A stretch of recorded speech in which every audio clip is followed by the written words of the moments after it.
tenemos estos 24 símbolos. Antes de que sean 24, antes de que sean 33 o la cantidad que sean, tenemos la palabra runa. Como podemos ver en la definición, nos habla de que en antiguo nórdico puede interpretarse como misterio. Esto es en el idioma Norrøn. En Urnordisk, esto puede también interpretarse como secreto, algo que se dice pero en privado, apartado del mundo, o algo que no se debería de hablar a los cuatro vientos en público. No específicamente secreto que nadie conozca, sino eso de lo cual se habla poco. Mientras que en antiguo inglés,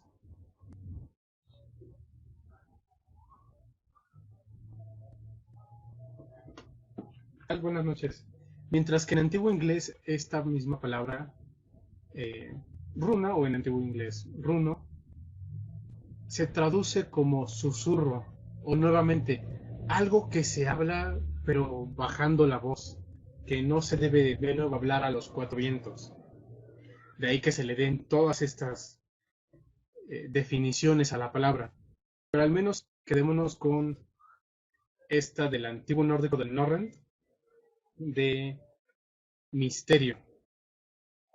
Porque es esto que se habla, pertenece al mundo de los espíritus y explica fenómenos naturales, fenómenos de la vida, la muerte, el funcionamiento del sol, todo cuanto podamos dar testimonio que existe en el universo, esos, pero que no puedes entender además a simple vista, que necesitas que alguien más te lo explique, ese es el misterio, no porque haya que resolver esta complicada serie de pistas, sino que no es del todo evidente y sin embargo está ahí a simple vista. Ese es el misterio del que habla la palabra runa. Ahora, es utilizada esta palabra para otros términos como una palabra general a modo de referirnos a los símbolos mágicos. De ahí que haya runas de ángeles, runas de brujas, runas de lo que se les ocurra. Porque se empieza a usar esta palabra solo como símbolo mágico y algo extraño.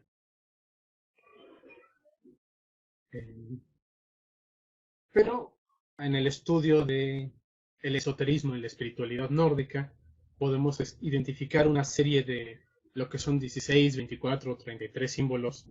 Llegaremos al porqué de estos números, estas cantidades. Pero runa hace referencia a dos conceptos dentro de esta cosmovisión nórdica, de esta mitología o de este mundo teutónico. Runa habla de los símbolos utilizados para escritura, la escritura del Urnordisk o la escritura del Norrøn. Y estos símbolos para escribir que podías ver con unos cuantos trazos en el piso, en el lodo, con ramas, pero de ahí a que entendieras cómo se usaban, para qué se usaban, y que tuvieras la facilidad de la escritura, era ese misterio el que se tenía que introducir el maestro o maestra de runas. Y el otro misterio, o la otra runa, del lado más esotérico, hace referencia a estos conocimientos que guardan cada uno de estos símbolos,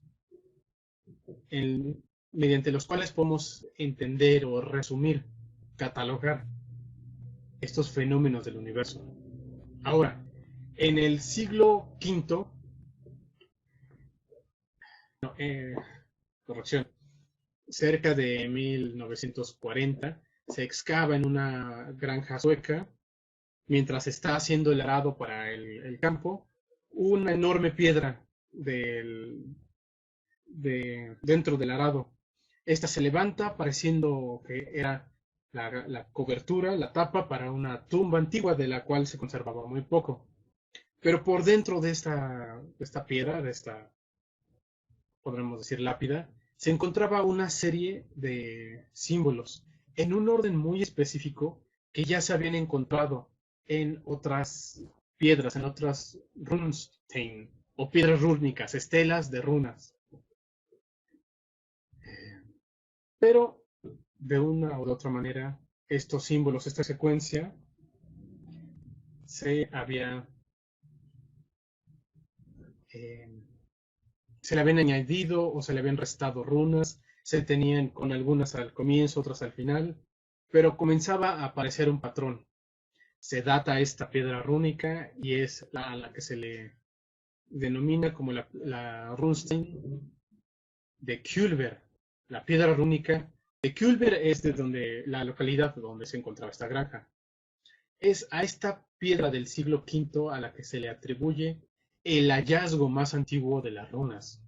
Pero si fuéramos a creer todo lo que dicen los cronistas y las historias populares de Escandinavia, de Islandia y de Estados Unidos, las runas podrían tener un origen mucho más antiguo de lo que creemos, posiblemente de la edad de piedra o incluso más antiguo.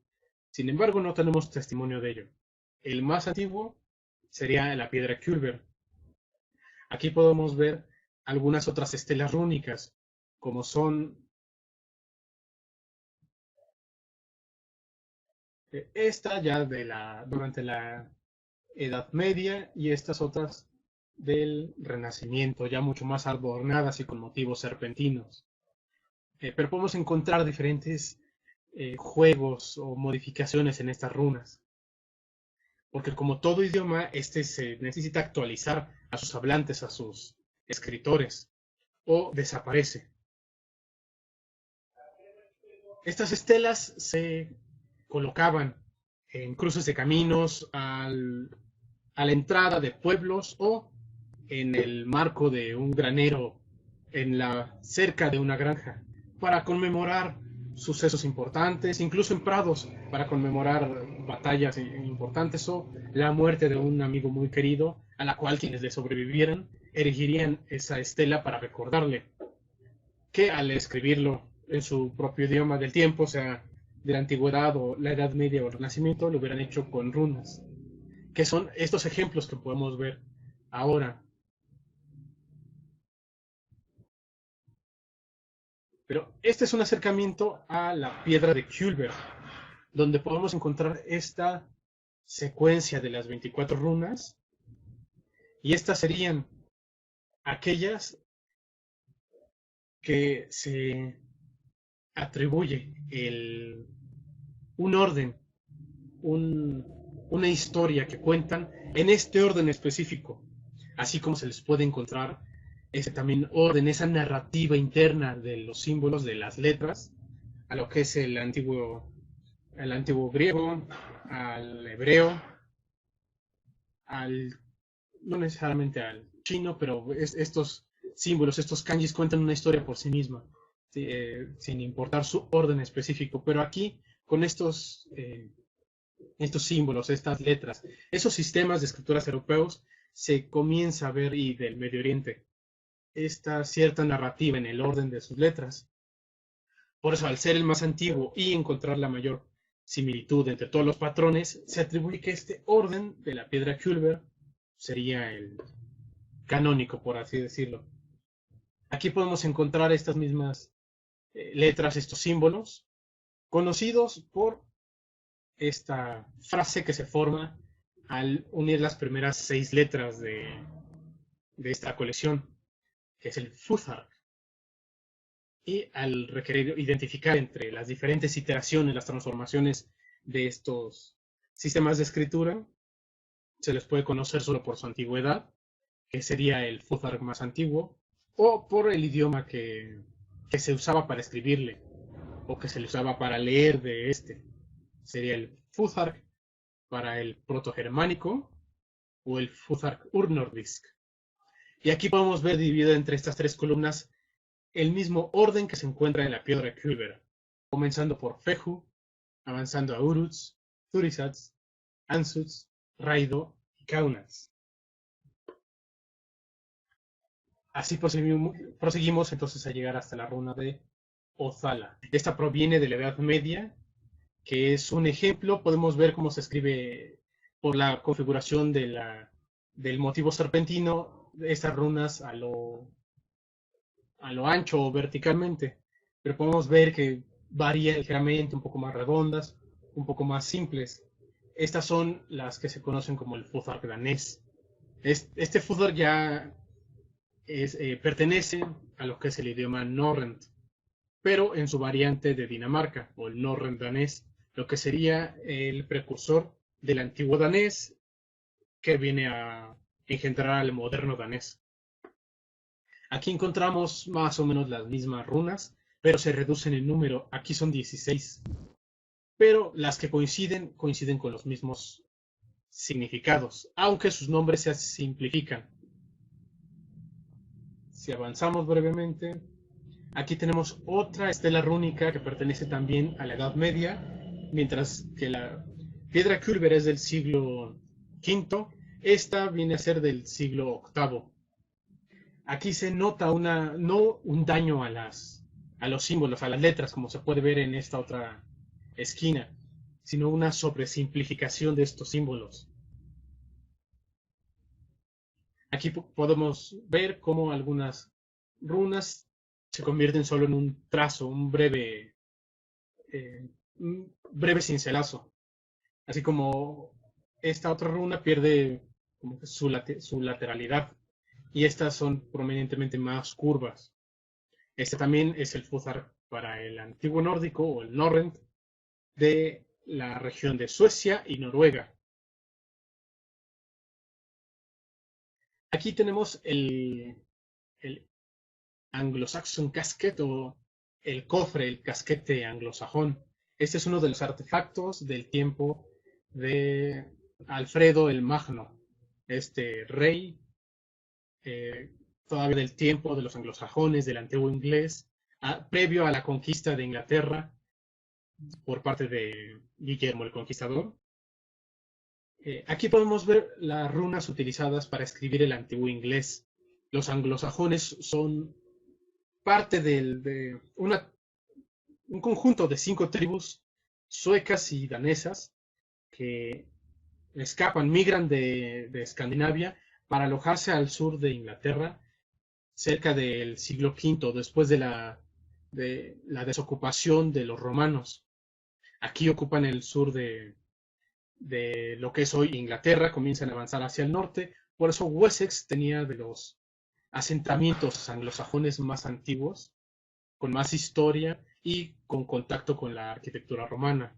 Mientras que en Irlanda y Escocia tenemos a los sobrevivientes de los antiguos irlandeses, de los antiguos celtas, que mantienen su idioma gaélico. El inglés viene a adquirir parte de estos modismos, de estas frases gaélicas. Se empieza a transformar un poco al mismo tiempo que este antiguo inglés provenía del urnordisk. Entonces, al mismo tiempo que el urnordisk o el protogermánico comienza a evolucionar hacia el Norrent en Escandinavia, en Bretaña vendría a engendrar, a convertirse en el antiguo inglés. Por eso tiene similitudes. Si algunas frases nórdicas o algunos nombres de las runas suenan como que fuera pronunciación en inglés, no se equivoquen. El inglés le debe muchas de sus pronunciaciones, muchas de sus palabras y vocabularios al antiguo nórdico y no al revés, al protogermánico. Y aquí podemos ver esa utilización de las runas anglosajonas, que podemos llamarles, para escribir este idioma del antiguo inglés. O son sencillamente el Futhark sajón o el Futhark English. Aquí aumenta el número de runas, ya que con esta variante del urnordisk, el anglosajón, ahora el anglisk, que adopta parte de frases latinas por esa influencia romana y estas frases gaélicas por la influencia celta, es que requiere de aumentar el número de símbolos, la cantidad de letras para expresar su propio idioma, este nuevo idioma, nuevo e independiente, pero no aislado del mundo que le rodea.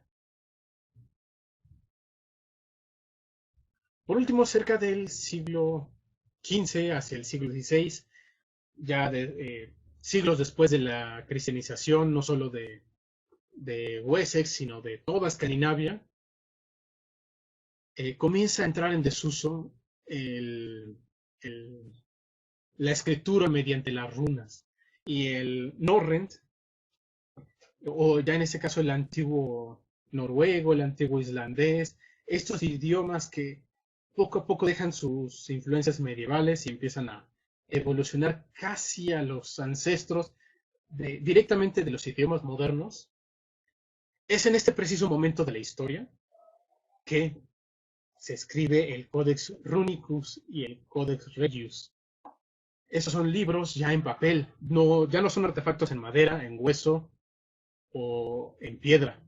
Este es el primer tratado en tinta que se realiza mediante las runas.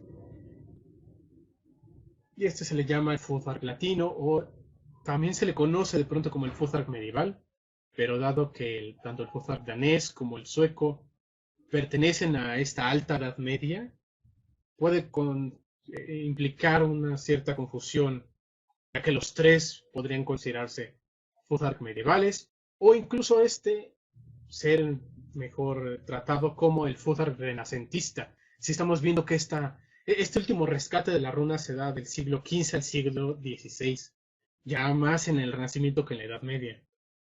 De nuevo, parte del Futhark danés, que redujo sus runas a un número de 16, pero para incorporar estas frases, esta influencia latina, introduce nuevas runas de cierta manera en la que solo toma las mismas runas que ya tiene y agrega marcas, puntos, ciertas tildes para diferenciar las runas, ya que en Norrent una misma consonante o una misma vocal se puede escribir con la misma runa, como por ejemplo la P y la B.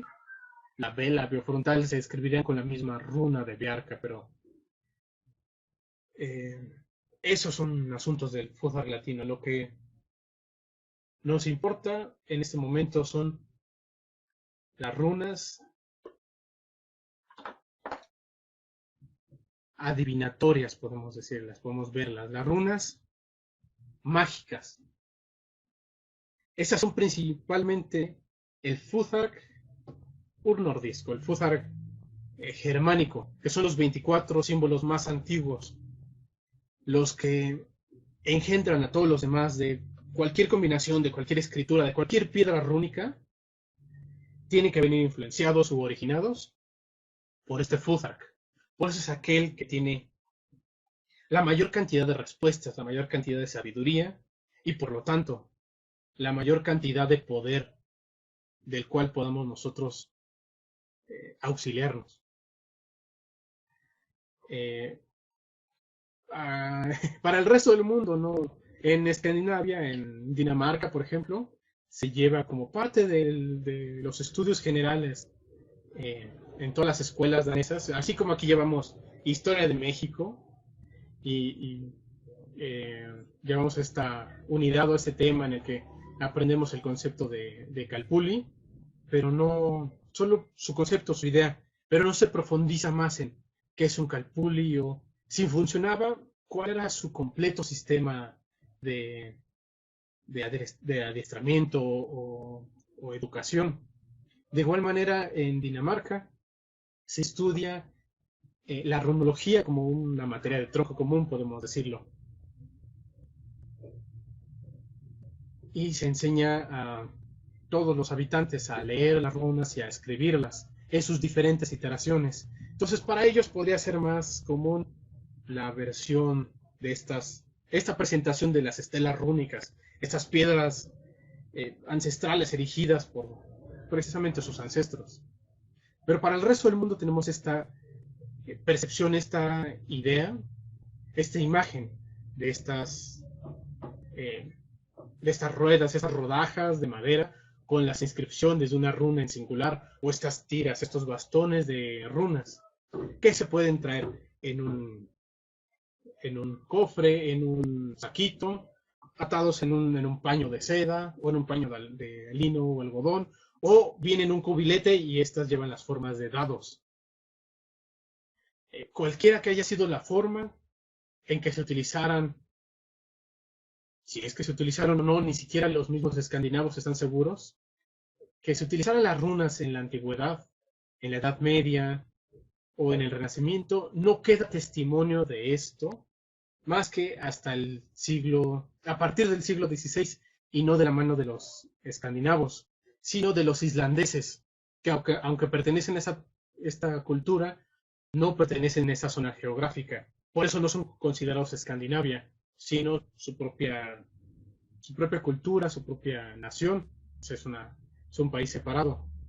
Principalmente porque, mientras que el danés, el sueco y el noruego evolucionaron en conjunto, entre ellos separados como idiomas y naciones distintas, pero compartiendo un sistema de escritura común, utilizando ahora las letras latinas.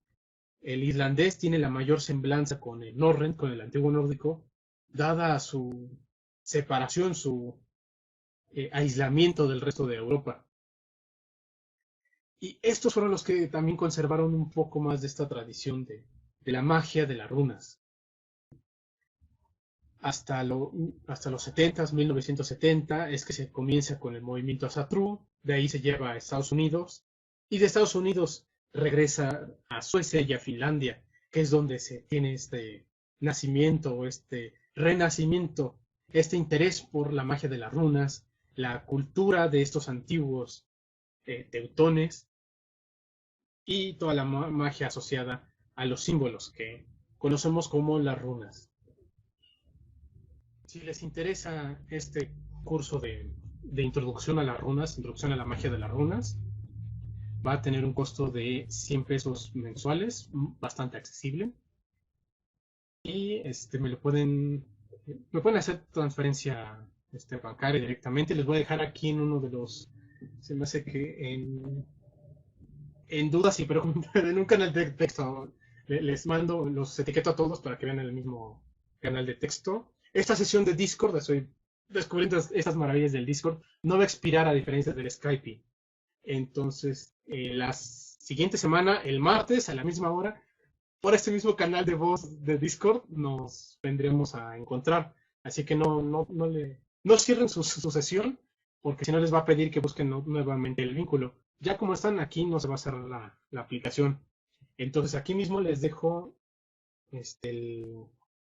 el contacto bancario para que me hagan la transferencia. Si se les dificulta, vamos por Mercado Pago. Pero cualquier cosa les dejo mi clave en uno de los canales de texto. Y bueno, sería todo. Gracias por asistir a esta no tan breve al final clase de introducción a la magia de las runas. Si tienen sí, cualquier otra duda, otra runa, cualquier otra runa que les vaya pareciendo el misterio, está me parece que sí lo dediqué, sí, hay un canal de texto para dudas y preguntas. Entonces ahí vayan poniendo, igual para evitar en la mayor medida que se prolongue mucho cada una de las clases, dejar estas dudas para el final, verlas ya por el canal de texto, que podemos ir viendo de ser necesario en la semana, pero para dedicarle al menos una hora aquí, estar todos presentes y atentos.